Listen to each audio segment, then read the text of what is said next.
abayimbi Bannakatemba ababaka ba palamenti n'abalala okuva mu bibiina ebyenjawulo omwegattira bannabitone bakeddeko ewa ku National Theatre mu Kampala okwetaba ku mukolo gw'okukungubagira omulongo Paulo Kato eyabuuka ku Lwokusatu lwa Ssabbiiti ewedde. Olwaliro lwe lunaku olw'omukaaga nga Kato akungubagirwa kweza ennaku omusanvu ze yalama okumukungubagira era kati esigadde olunaku lumu lwokka alyoka aziikibwa enkozi mu disitulikiti y'Empigi mu ssaza Mawokota. Omulambo gutuuziddwa ku National Theatre ku ssaawa 5:30 ez'emisana wakati mu kusindogoma kw'embuuto okukubibwa kwa bbandi n'okwerekerwako bannabitone okuva mu bibiina ebyenjawulo.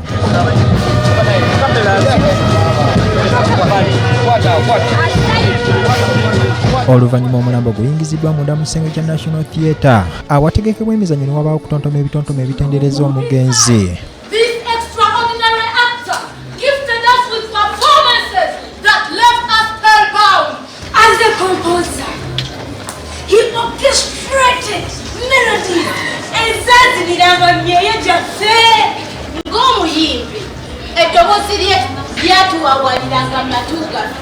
Oluvannyuma wabaddewo okuyimba ezimu ku nnyimba z'omugenzi.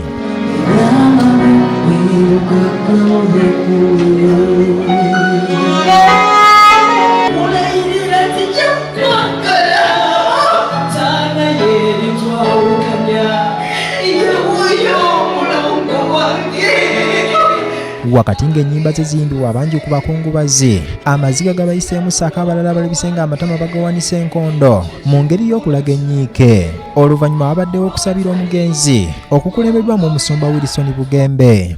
Obanga gwe mwaneeza wadduka Katonda oli wala nnyo ne Katonda gwe nange lumu tulibeeranga Kato weekube mutima okuziika Kato oddeyo mu kanisa oleke ebibi ekyemisa ku Katonda oba wajja mu lubuto oba wali musamize oba watta muntu oba gwasinze ebibi omusaayi bwe gukunaaza bw'okomawo ne gukwaniriza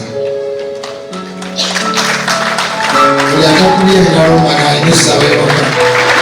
Christopher Mukibinga y'omu ku bannabitone asabye bannabwe bali mu kisaawe kye kimu nti nga tannafa ayagala labe nga waliwo omuzannyo oguzanyiddwa ogwogera ku bazungu engeri gye bajjamu kuno n'obwakabaka bwa Buganda engeri gye bwatandikibwawo guzanyibwe nga ku matikkira ga kabaka buli mwaka.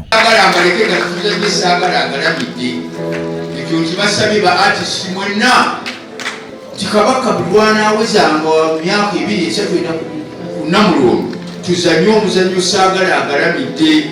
Mukibi era asabye abantu okwagala bannaabwe nga bakyali balamu kubanga Kato abadde ategeka emizannyo bangi ne batalabikako kyokka kati bonna beekulumuludde ng'afudde. Katulu bwami yateekanga ebidongo by'enze ng'afuna abantu 16 dabwe mufaanana muli bangi nnyo lwaki mutwagala nga tumaze kufa mutwagaleko nga tukyali balamu abakyaliwo ne batabani bange bazukulu bange abakyala bwe baba bategese ebintu mugendeeyo. Ababadde ennyo ku lusegere lwa Kato okuli Ajabe Mukibinkaga Ashirafu Semogerere n'abalala bye boogera ku mugenzi bw'otabakomako tebamala. Kati wano tugenda mu maaso tumaze okukola dambo n'ensembu Kato yatandika okufuna naye manyi nti ebintu byaffe ensembu bisibye ng'ate obisibye otya.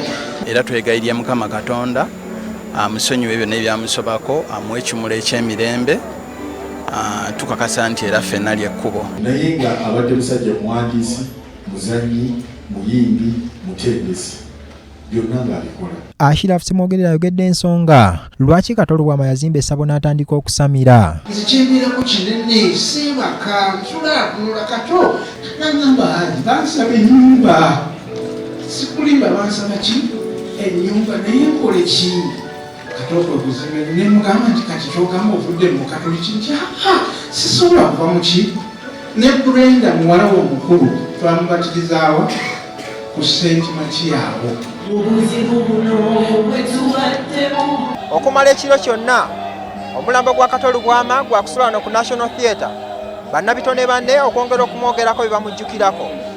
Oluvannyuma olunaku olw'enkya wakutwalibwa enkozi gy'anaaziikibwa ku lunaku olwokusatu. Nze Ronald Kitanda, BBS Terefayina, wano ku National Theatre mu Kampala.